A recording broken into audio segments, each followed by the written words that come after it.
Good afternoon, everyone, and Happy New Year. My name is Terry McVenes, President and CEO of RTCA. Greetings and welcome to all of you to what is now our 23rd in a series of webinars that we call Aviation Technology Connect. We're pleased to have created this series via this platform to hear from a variety of aviation leaders on a broad spectrum of topics, which will educate you, further inspire you in your profession, and perhaps even evolve your thinking as to where the industry is today and where it's going in the future. As in the past, we have a great international audience with us today, so welcome to all of you joining us from the United States, Canada, many countries in Europe, the Middle East, Africa, South America, Australia, and New Zealand. And as a note, this webinar is being recorded, as all of our previous webinars are. So if you want to go back and listen to any of our previous webinars, you can find those recordings on the RTCA YouTube channel. Now, I know many of you watching today are familiar with RTCA, but if you'd like to learn more about RTCA, our standards development work, the various training courses that we have available, or if you're interested in becoming a part of the RTCA family of members, you can go to our website at www.rtca.org for some further information. Now, we're going to have some time at the end of today for some questions. So if you do have any questions for my special guest or for me, feel free to use the Q&A tab on the webinar platform to communicate with us. So let's get started. I'm extremely pleased to have with us today and to kick off our 2023 series of webinars, someone who really needs no introduction. The distinguished U.S. Army airplane and helicopter pilot, former American Airlines captain, executive safety leader at the Airlines for America, Qantas, WestJet, and now the acting administrator of the FAA, Captain Billy Nolen. Captain Nolen, welcome to RTCA, and thank you for kicking off our 2023 series of webinars. Well, thank you, Terry, and thanks for having me, and hello, everyone. I'm really, really happy to be here, and thank you for having me on to kick off the year and to talk to so many of you in the airspace community throughout the world. The FAA really values our longstanding relationship with RTCA and its affiliations with EUROCAE and with global standards body like SAE and ASTM. Together, we've developed the performance standards that are critical to advance the safety, efficiency, and innovation of the world's aerospace industry. Our business, just like many others, is constantly evolving. And that means our safety processes must constantly evolve to keep pace. This past year, 5G deployments brought into sharp focus how our industry is inextricably linked to others. There's already discussions about 6G and beyond. In aviation, we have to ask ourselves, how can we do our work quicker and in a more agile way? A way that anticipates the risks that emerging innovation may pose to our industry, and a way that always keeps safety as our North Star. What we collectively do to make processes faster, and while at the same time, make them thorough. Like your work to shepherd the development of a new generation of radio altimeter performance standards. Besides the aviation ecosystem, Terry, it's expanding at an ever increasingly pace. And we're seeing much shorter time horizons in tech development. We've been accustomed to this 7 to 10 year horizons to sort of get things done. But really, we've got to now think about half that time or even less, because that's truly the rate and the pace at which technology is advancing. Now, this is just not about organizations that develop standard. Our whole industry needs to join together in our ability to address today's and tomorrow's challenges. We depend on the industry to provide technical knowledge of how our critical systems can continue to operate safely and efficiently and effectively, whether it's 5G or some other potential risk factor. We have to ensure safety while being prepared that our way of operating will change again. And aviation can no longer afford to treat itself like a closed society. We have to involve other sectors, like the telecommunications industry or the electric utility providers that will power future electric aircraft. Now, Terry, your Spectrum Committee is a good example of this effort. That's a positive thing. We need that creative tension, that exchange of philosophies between the different industries. So as a global aviation community, we have to help other industries understand that we might go slower than they would like because of our overriding safety mission, but we also have to move purposefully and quickly where we can. We want to understand their needs. And we've been doing this, for example, with the drone industry, with commercial space, with the advanced air mobility community. And because of that, we're in a position to enable these innovations with safety as a catalyst and not a crutch. So once again, thanks for having me on, and back to you, and let's get the conversation started. All right, great opening comments. You hit on a lot of areas that I think we're collectively working on, both from a regulator's perspective, your perspective, and certainly from the industry side of things. And we start talking about technology advancements and developing some of these new applications going forward, some of the new tools. There's always this push, and you kind of touched on it. There's always this push-pull between safety and innovation, and how do you kind of see how do we balance that off, and keeping in mind this whole importance of a safe, critical environment that we in aviation hold so dear to our hearts?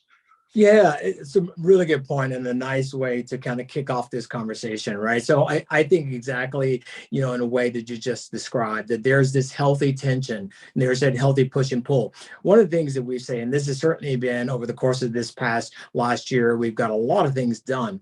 But one of the points we made that while the industry innovates on technology, our role, the role of the regulator, the role of others, is to innovate on our policy. So one of my challenges to the FAA team is that how can we move with the sense of purpose that maybe while the tempo may not be exactly matched, our levels of energy absolutely should be. So we think about that as we think, what will it take to enable the next technology? So we're already thinking in terms of what, we've had UASs, have been out there for a while. It may surprise your audience to know that we recently last year licensed our 1 millionth drone in the United States. And our projections are that by 2025, we could see 2.5 million. And at the same time, we've got everything when we think about advanced air mobility. I know we'll get into that in a little bit more detail, that we think about eVTOLs and other types of technology that's also coming online at a pretty rapid pace. So our goal is to sit down and ask ourselves across the entirety of our ecosystem, what is the regulatory framework we need? What is the certification basis we need? How will they be operated? And then how do we safely integrate them into the NAS, all the while being able to be as predictive as we can so that we make sure that there are no unintended consequences that we haven't thought through. Yeah. You mentioned also frequency spectrum, and we've Yes. all been through that the crazy couple of years now with and certainly learned a lot about 5G and the impact that some of the allocations of spectrum and how they could be impacting those frequencies that have traditionally been set aside for aviation use. But at the same time, this is really important, I think, for innovation to ensure that we not only coexist, but how do we really start working closer together with those industries, as you pointed out? And what do you think we can do differently going forward to ensure that smooth integration, that coexistence that's so important? Yeah, I think first and foremost is that we have to engage early and we have to engage often. So we've set that as a model, right? Early on, we can go back and sort of think about the whole history of kind of the whole 5G issue. But let me just say that when I came aboard the agency a year ago, one of my very first discussion was all around 5G and how we're going to avoid falling into a sort of a major crisis mode.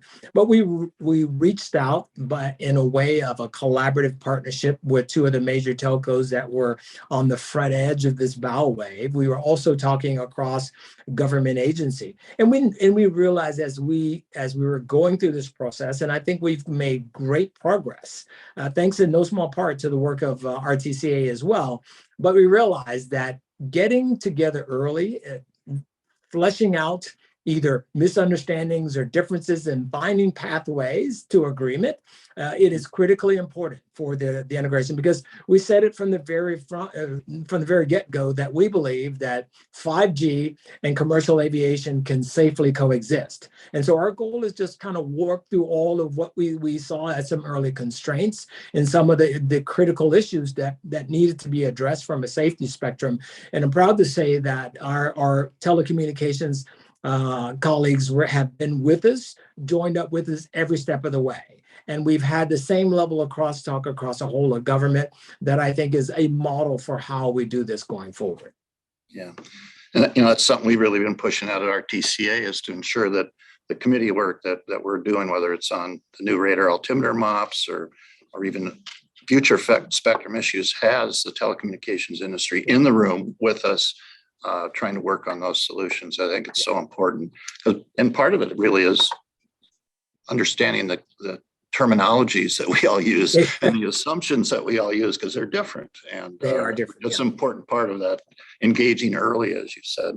Mm-hmm. On the other part, when you talk about new technology, and I happen to be up in Montreal right now at an ICAO task force meeting on communications, navigation, and surveillance. And one thing we were talking about yesterday is the general widespread use of technologies that maybe aren't applicable today, or aren't they've kind of maybe fulfilled their purpose. And so I'm kind of thinking like NDBs and maybe even VORs. There's something we should be thinking about as an industry when it comes to some of those older technologies.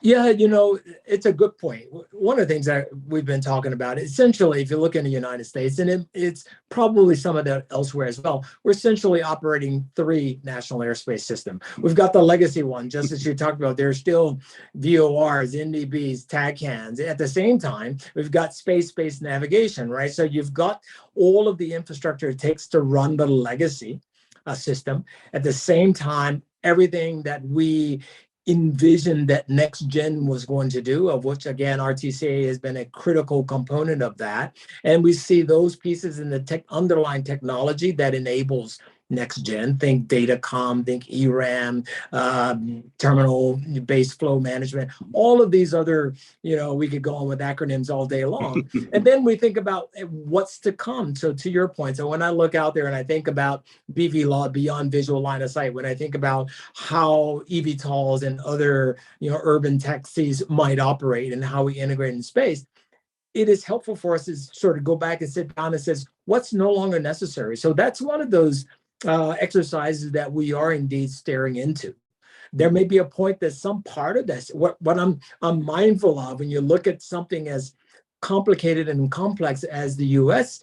airspace system is, we have parts of systems that are all sort of integrated, and we have to be careful about how we pull apart the old technology to make sure there's no knockoff effect and make sure it doesn't have an unintended consequence of putting constraints on the newer technology. So it is an exercise. It is worth doing, because that also then allows us to free up resources that we could use as we project forward, right? And that's going to be critically important to ensuring that the airspace of tomorrow we're seeing unfold before our very eyes, that we have all the capabilities in place. Great. So speaking of new technologies, advanced air mobility, kind of the new shiny object that everybody's talking about. We saw a big push come out of the White House back in June. Congress passed some legislation, I think also in June, to try to help motivate and accelerate the safe integration of AAM. What's the FAA doing in terms of the response to all this? I got to tell you, you and I go back a long time, right? We've been industry colleagues for a long time. I can't imagine a more exciting time than the one we're in right now. It excites me, and there are others, they might give them pause and they say, oh my goodness, how are we going to do all this? We are looking at a very purposeful and driven approach to this, right? And really there are three tenets, or 3 really approaches to this. Number one is, when we think about AAM, is the certification of the aircraft itself. Now we've got a pretty straightforward pathway that is something that we're actually pretty doggone good at, is how we certify airplanes and how we certify aircraft. Been in this space a long, long time.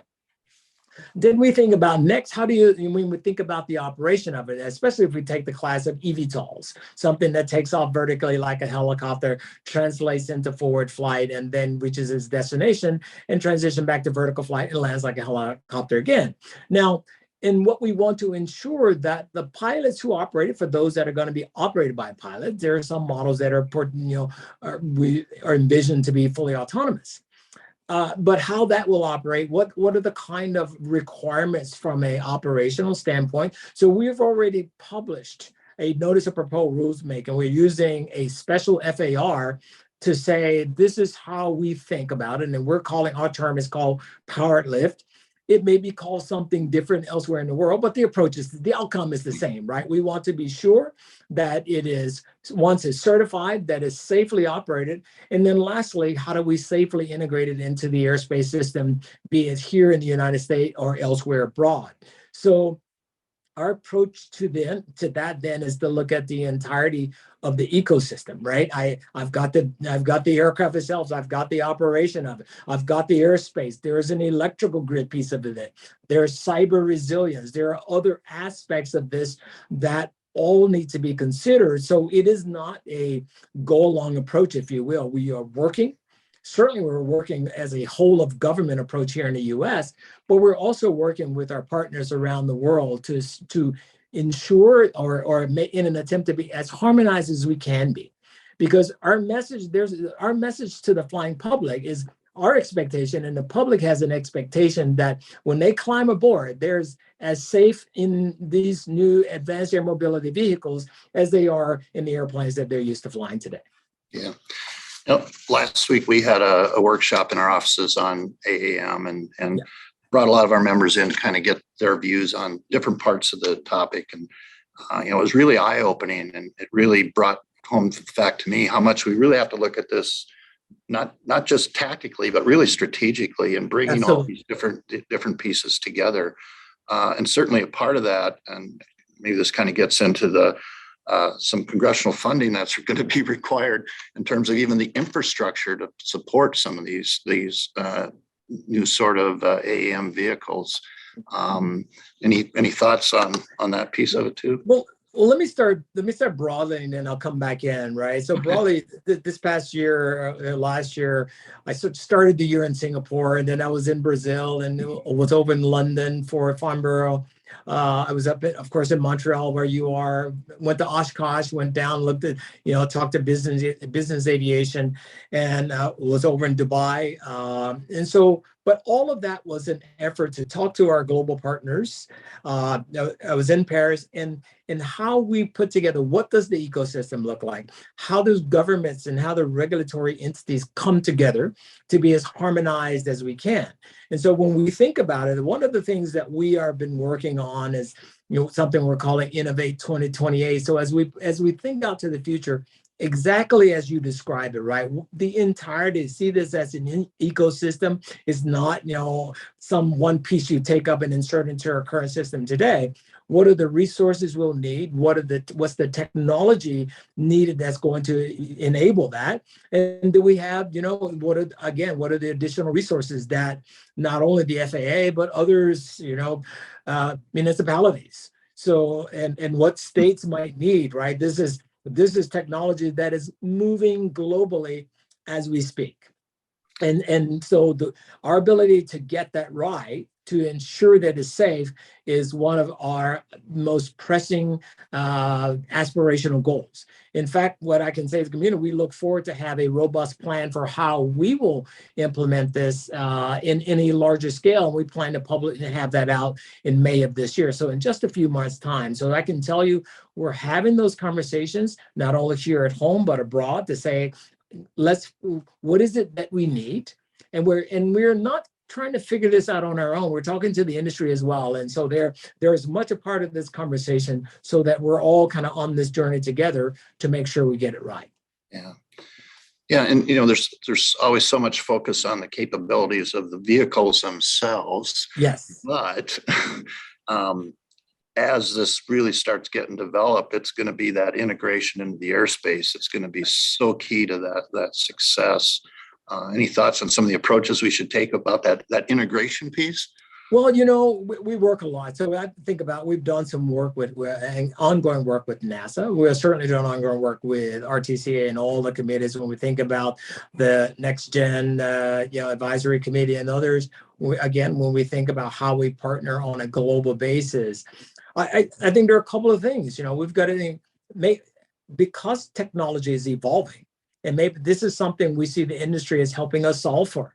What is that ability in terms of see and avoid? Is there a level of self-separation? How do we leverage AI in this process? One of our goals is to be fully predictive in terms of our modeling, right? So we're using AI, we're using machine language. So when I think about this brave new world of advanced automation, I want to make sure that we are indeed leveraging automation to help us in terms of how it's integrated into the airspace, right? And you just imagine a world that you've got on any given day, you've got 100,000 commercial flights flying daily.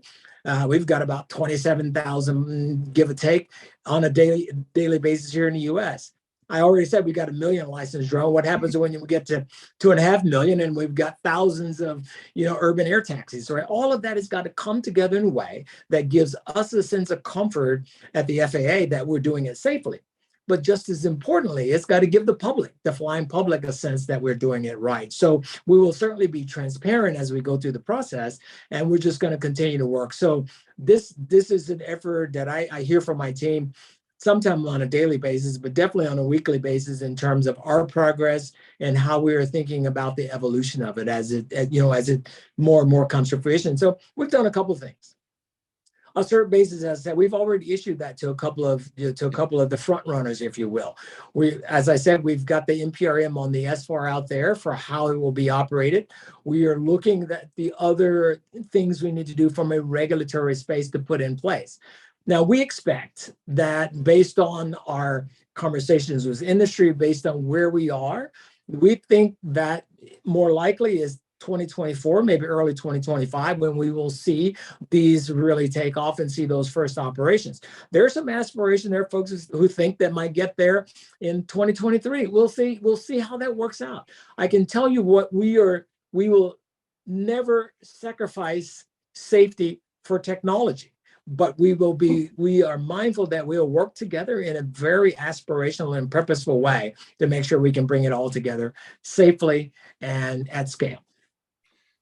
One of the things I'm excited about with some of these some of the new technology that's going to some of these new vehicles is not only for those vehicles, but that technology that has applications in the legacy world, if you will, of aviation, and how if integrated properly can actually raise the safety bar for all operations, not just for the AAM community. And I think that's some of the real, from a traditional legacy person like yourself, this one gets me excited because I think it really can really help enhance safety across the entire system when it gets done right. So that's good. And kind of just taking a little bit of a side thing, we always think in terms of airline safety. Yes. But there's other operators out there in the in the 135 world and general aviation. What's the FAA doing in that area in terms of helping to promote safety in those operations? Yes, again, this is one I say to the audience who may or may not know all of your history, that this is a space you and I have been in a long time. As we've seen the benefits of safety management systems and how that is yield incredible benefits. It is why globally we have one of the best safety records, bar none. That commercial aviation safety is by far and away the safest form of transportation. And that's, pardon the pun, it didn't happen by accident. It was a very much of a partnership, collaborative approach to say, how do we go look at the risk that we face, and then what are the controls that we can put in place?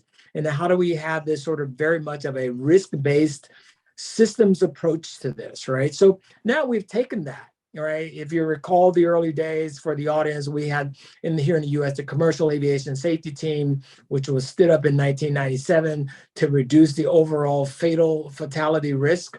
They gave themselves an aspirational goal of reducing it by 80% over 10 years. They beat that. They got to 83% in the 10 years. Right. So between 1997 and 2007. But in 2007, there was another question. It was time to expand the tent, to create more seats at the table, and to bring more stakeholders into the mix. So then in 2007, we collectively stood up ASIA's Aviation Safety Information and Analysis Sharing, of which we were right there at the very beginning of the kickoff of that, right? And that brought in military, universities, business aviations, and others, and then international stakeholders as well. Now, what we've done is taken all of the success that we've learned and the success we've had with those two critical programs, and we've now expanded that even further. We've got the General Aviation Joint Steering Committee. We've got the U.S. Helicopter Safety Team. You've got, certainly under the auspices of ICAO, you've got the Regional Aviation Safety Groups. You've got the IATA Safety Groups. So when you look around the world globally, we've got this similar approach. Is how do we identify risk? How do we analyze it? How do we put mitigations in place? What's our follow-up? What's our assurance framework? How do we then go train and promote it, right? So this is what the FAA has done. So we've gone out and I'm just going to give you a few statistics for the audience. Our work in the general aviation space, we've been conducting more and more outreach. In the last few months of 2022, the FAA safety team did 566 seminars with over 13,000 attendees and 228 webinars with 15,000 participants. And so we continue to partner, like I said, with the GAJSC, with the U.S. Helicopter Safety Team. I was at Oshkosh this year, and they always have Meet the Administrator, and that was a well-attended segment. So we're using every avenue and every tool in our toolbox and every avenue at our disposal to get the word out. There's something you said earlier, Terry, that I just want to pick back up on, right? You talked about the role of technology.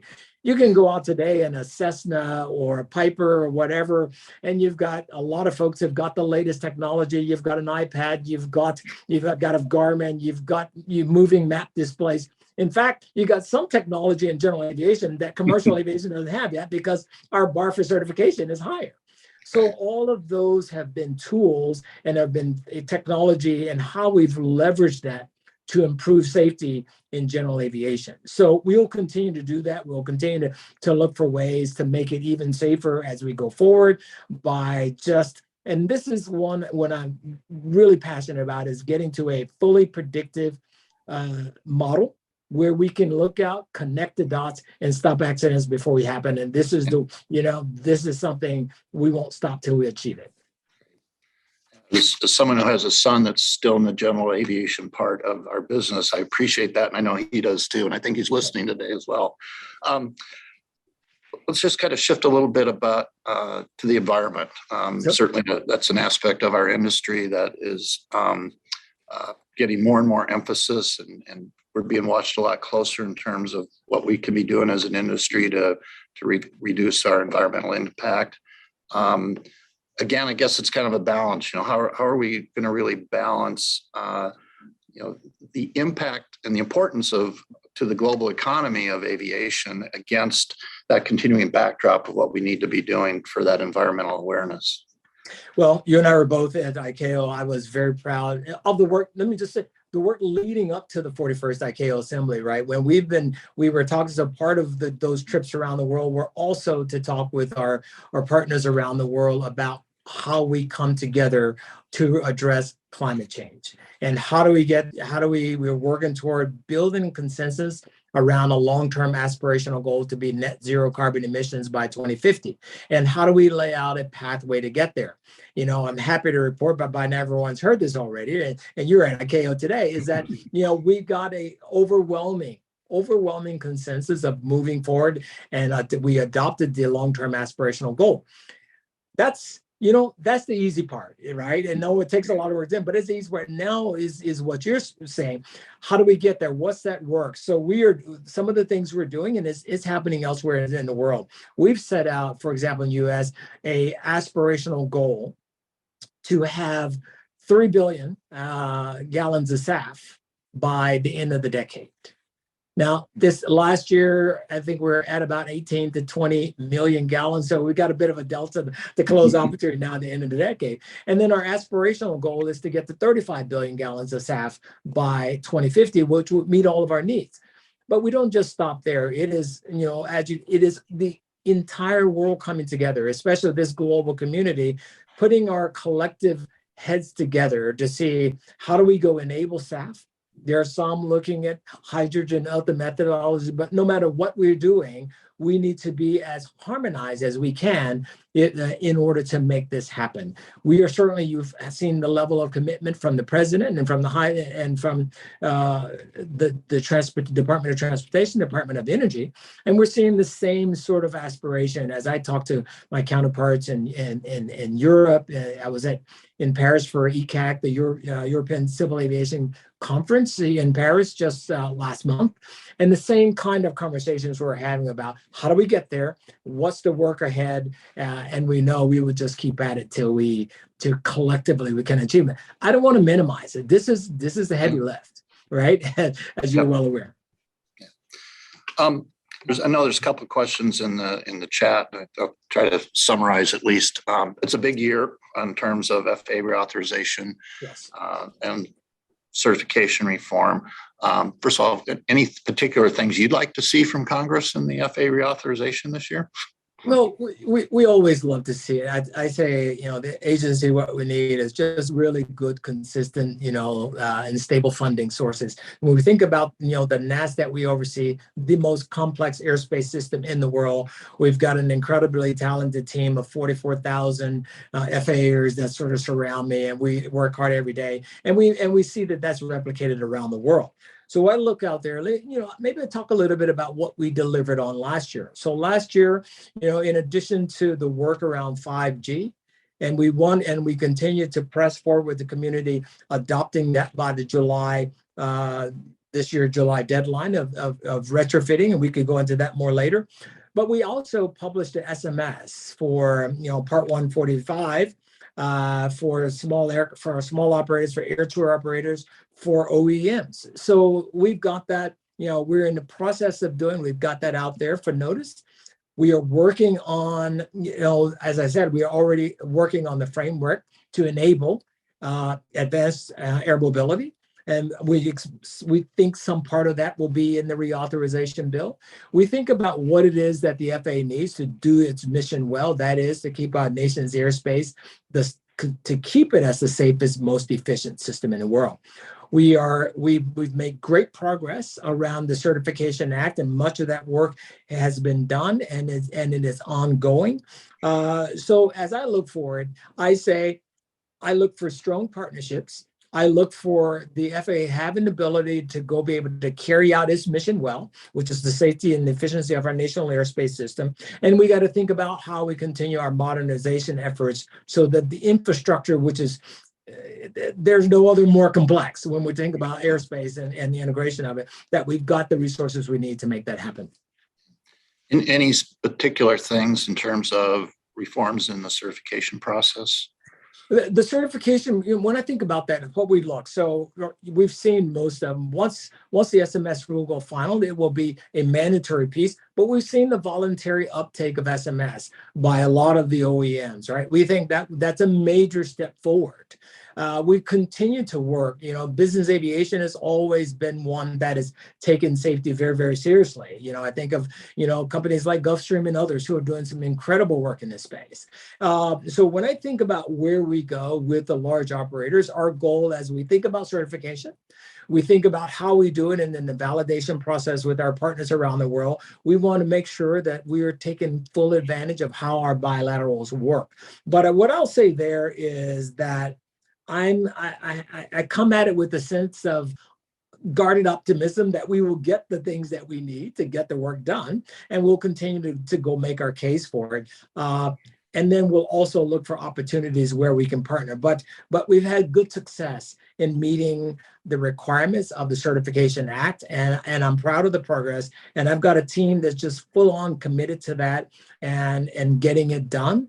So I expect to meet the timelines that were laid out for it. Great. I've talked just a little bit about international leadership. I mean, when you look at standards, protocols, regulations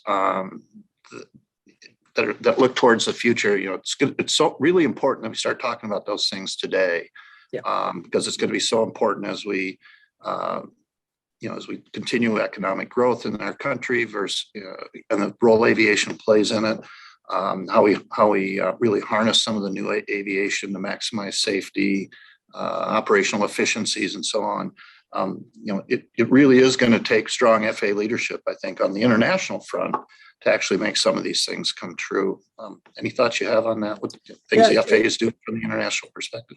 It's an excellent point. And what I'll say, we look forward.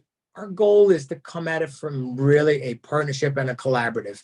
Gone are the days when, it sort of came in as big brother, do this, do that, right? Our goal is to say, let's sit down, work together. How do we, we recognize that the world is so connected these days.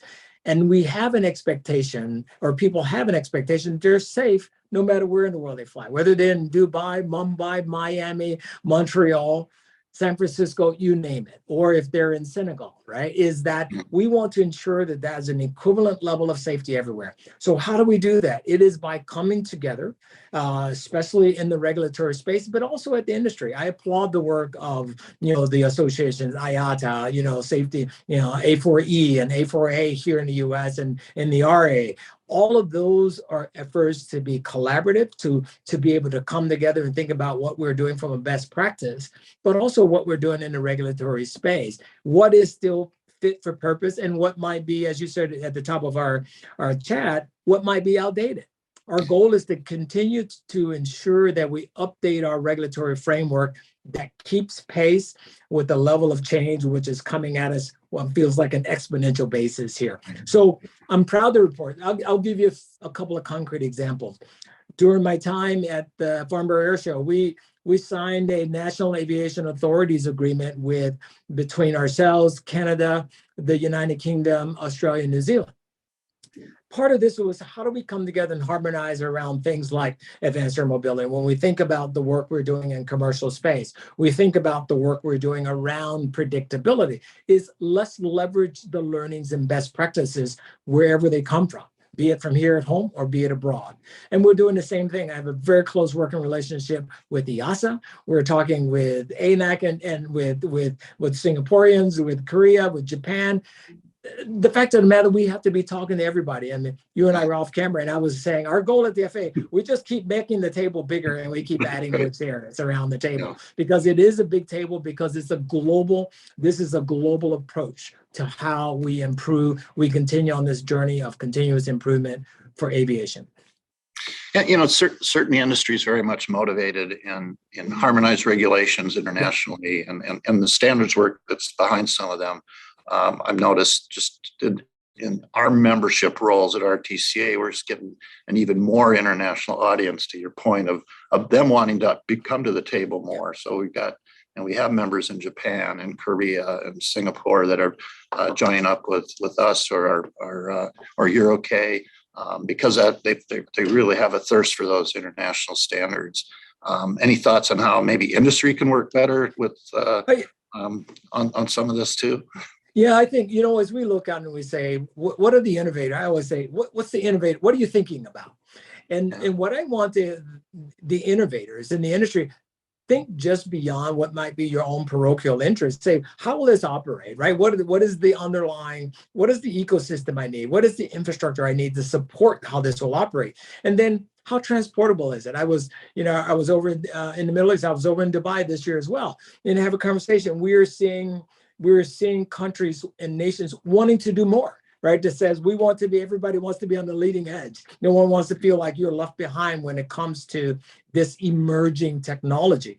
And so we have an opportunity, and we're at really an inflection point We can choose to come together, to work together, to harmonize, or we can try to take a disparate approach. I'm no fan of taking a disparate approach, I'll tell you. It's let's sit down and kind of work there. There may be, there may be a few things on the margin. We might agree to disagree, but on the whole, it ought to be, how do we make this happen so that if I'm a person with, Acme drones, I know that I can take this pretty much anywhere in the world, and I'm going to have a similar regulatory landscape in which to play in. There may be some other restraints outside of the safety space, right? So this is our goal. So if I were speaking to my colleagues, industry colleagues, and other, sort of partners at other civil aviation authorities, it is exactly that. Let's come together, let's work together, and this is how we learn, and this is how we grow. And it also gives the industry a sense that from a regulatory perspective, there really is this attention and this move to kind of match as much as we can with safety dictating the tempo, that we can match the pace at which they are moving.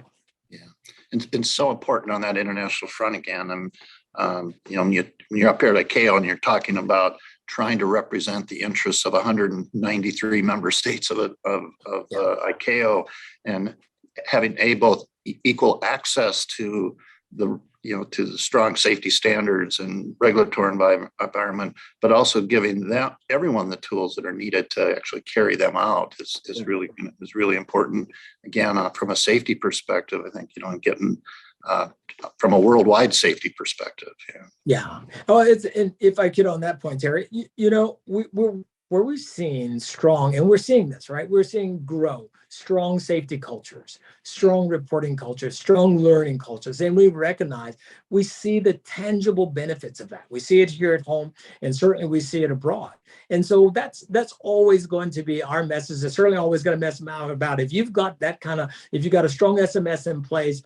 What I say to new manufacturers or novel ideas and novel concepts, you ought to have a SMS, a safety management system that's working hand in hand, and they're launching at the same time, because now you've got a real sense as you stare into all of the operational risk, operational constraints. You're thinking about it in that way. So I think is one that it is always a hands open, in a partnership, in a collaborative fashion. I sort of think of the world as one giant collaboratorium when it comes to commercial aviation safety, and also in the private, from general aviation safety as well. Coming together, understanding our best practices, leveraging our strengths, and filling in on whatever weaknesses there may be. That's how we get to this place where we really reduce the global fatality risk to, we can make it as flat line as possible. Exactly. Workforce development, given the importance of that and carrying on the future of our great industry, what's the FAA doing in terms of training, some of the evolutionary things going on in training that's going to have to really kind of meet the needs of the industry from a training perspective? Yeah, this is the challenge for us all once again, right? So it's not something that's unique to the FAA, but I'll tell you our approach. I believe in that if we've got a diversity of opinion, a diversity of background, a diversity of ideas coming to the fore, that's the kind of atmosphere you need in which to grow. And how do you hold yourself accountable? So we've set out some good goals. Let me give you a good example. And you've got to go to where the audience is. I've said this in a few of the speeches I gave last year, is that chances are the people we need here are they're probably not on this call today. Now, your son notwithstanding, right? They're home, they may be gaming, they may be doing something else. So when we were looking to say, how do we bring on the next generation of air traffic controllers, we went to TikTok influencers to help us get the word out. We went to gamers to tell us, give us some of the skill sets. And as we're thinking about that, and then we went out with a campaign, we thought, okay, we'd get about maybe 10,000 applications. We had nearly 850,000 hits on the site. We received nearly 60,000 applications for 1,500 air traffic controller jobs. So it just shows when you think out of the box, when you think differently, and we had incredible numbers of females, incredible numbers of Asian, incredible number of other underrepresented minorities, right? And all of this is, and you've got the standard that you kind of set there, right? Our approach has to be very much one that we are proactively trying to make sure that our workplace reflects the public at large, and that we want talented professionals wherever we can find them to be part of this agency. And the industry, you can look around out and about, they're doing the same thing, right? They want the workforce of tomorrow. We've got to go meet them where they are and find ways to bring them in, and they can help us indeed, because they will be the ones who will be operating and creating the systems of tomorrow. Yeah. And it goes beyond pilots, mechanics, and controllers. Absolutely. Our industry needs graphic designers. We need business operations people. We need everything that any other business needs. Yes. And figuring out those ways to attract that next generation of related professionals that help our industry too is going to be a big deal. Absolutely. And so one thing I'd be remiss if I didn't mention, we've got a series, what we're calling workforce development grants, right? Money that we've been given. And much of this is used to help in programmatic ways, universities and others, right? Because we want to say, how do we attract pilots, mechanics, engineers, controllers, flight attendants, right? The whole ecosystem. I need accountants, I need lawyers, right? You need all of these things, right? And so we are thinking very, again, purposeful is a word I've used a lot today, but that's really what's kind of informed some of our direction, right? In terms of what we need to go and attract tomorrow's workforce. Yeah, great. We got a lot of questions from the audience. I know we won't get to all of them, but Okay. I'll do the best I can. But let's get the elephant out of the room right up front. The NOTAM system. Yes. It was a big issue last week. So it was a big issue last week. So let me say, our NOTAM system is up, it's running, it's stable. I've got a multi-pronged review that the FAA is undertaken to just understand what went into that issue and the problems. And we're leaving no stone unturned. We're looking at everything from a systems level.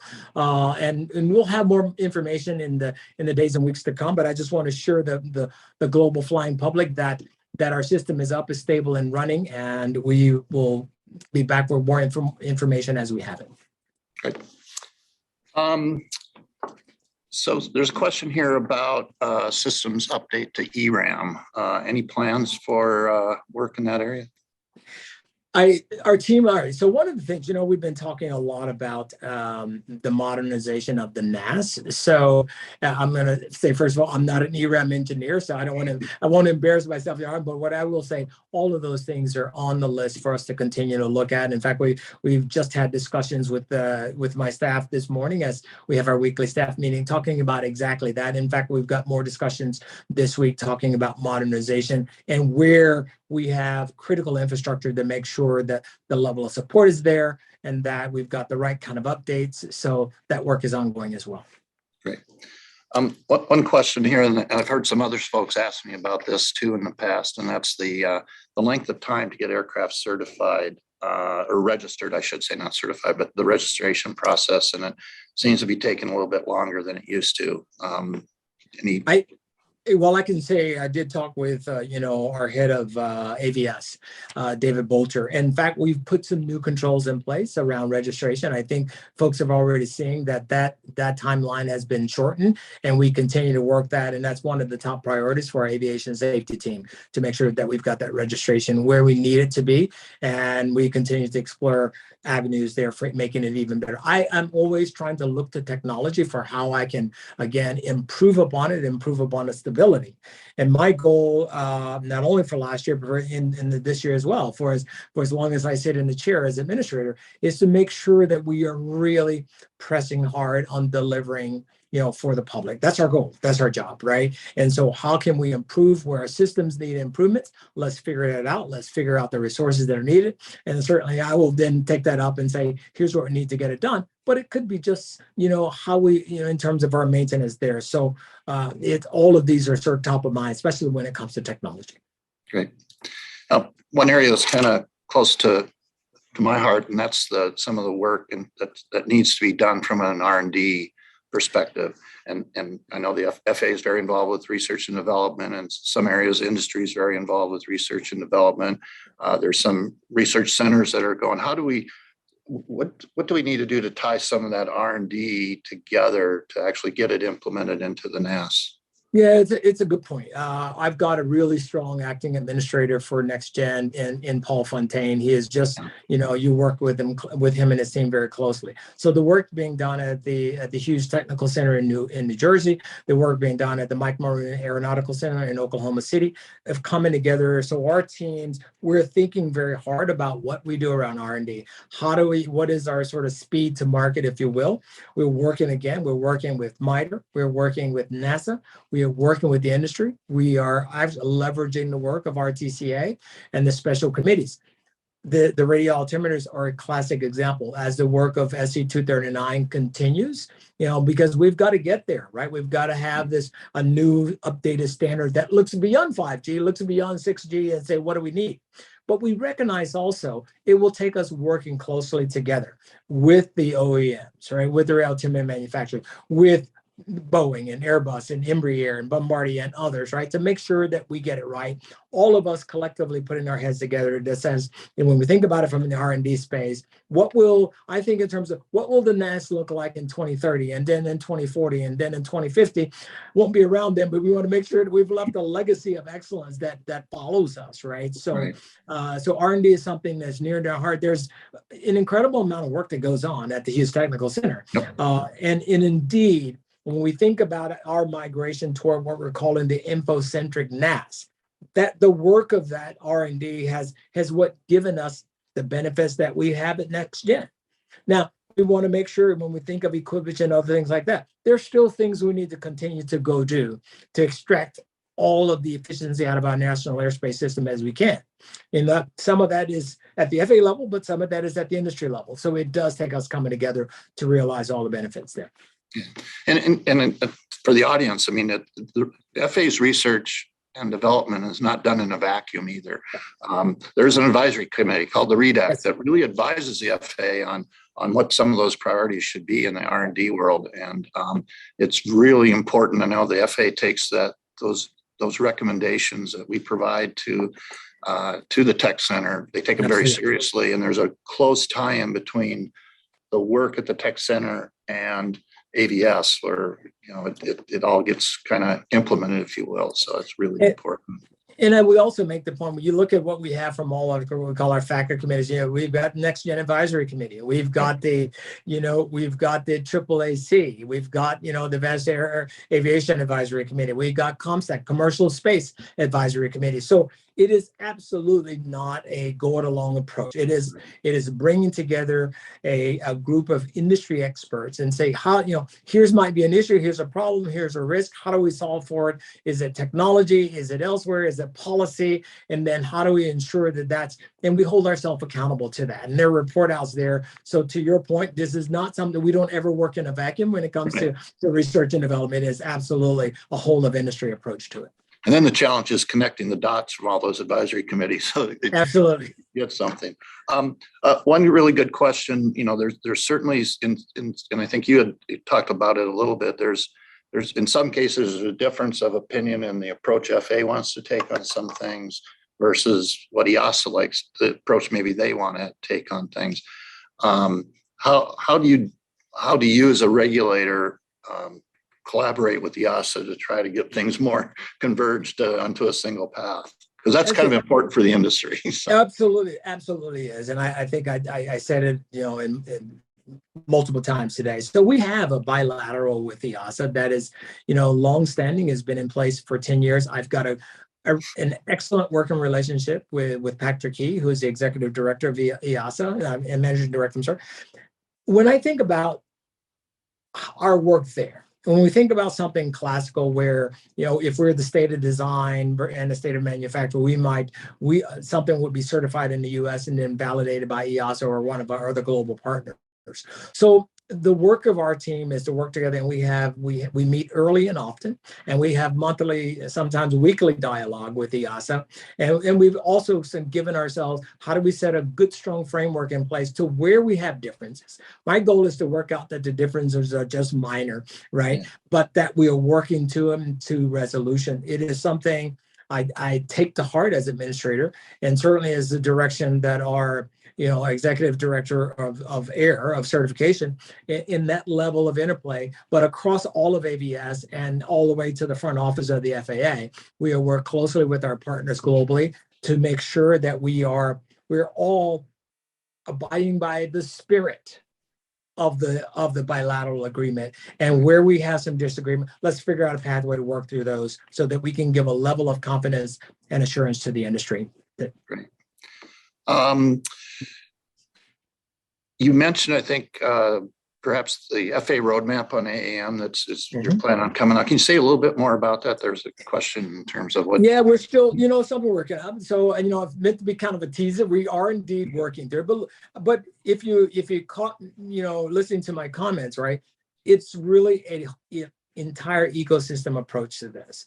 I think about what are all of the parts that go into making up what the universe of AAM drones looks like, right? It is the certification basis. It is how it will operate. It is what's that requisite level of safety. It is the integration into the airspace. And so it's all of that comes together. It is vertiports. It is the electrical delivery, right? So we're thinking across all of that to make sure we get it right. So we've got a body of work that we've been doing, and we think we'll have a pretty strong concept of operation that we're working toward.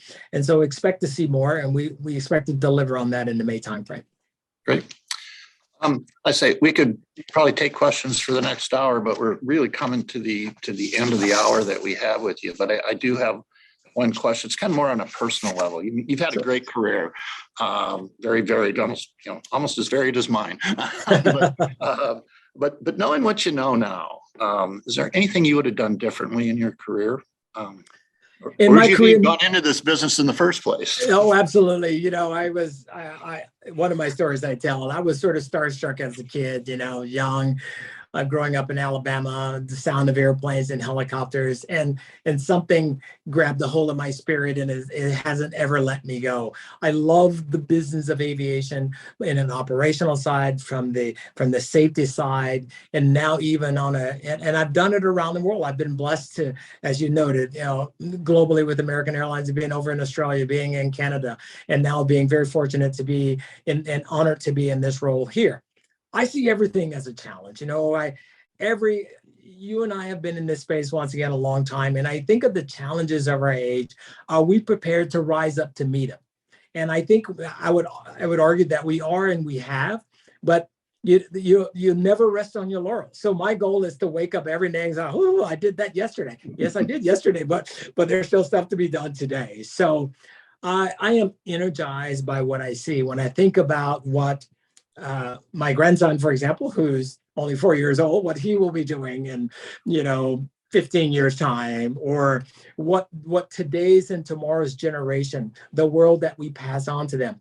That's what gives me hope, but it's what really drives my passion, is to have a world where we are globally collaborating, that we are ensuring an equal level of safety, that we are working together to be as harmonized as we can, so that a flight that I took a 15-hour flight from Washington Dulles to Dubai, I didn't think for a second about whether or not I was safe, because you recognize that it's the kind of system that we built. And that's what and I think in aviation, we really do get that, because we know that the cost of failure can be quite high. So we expend all of our energy.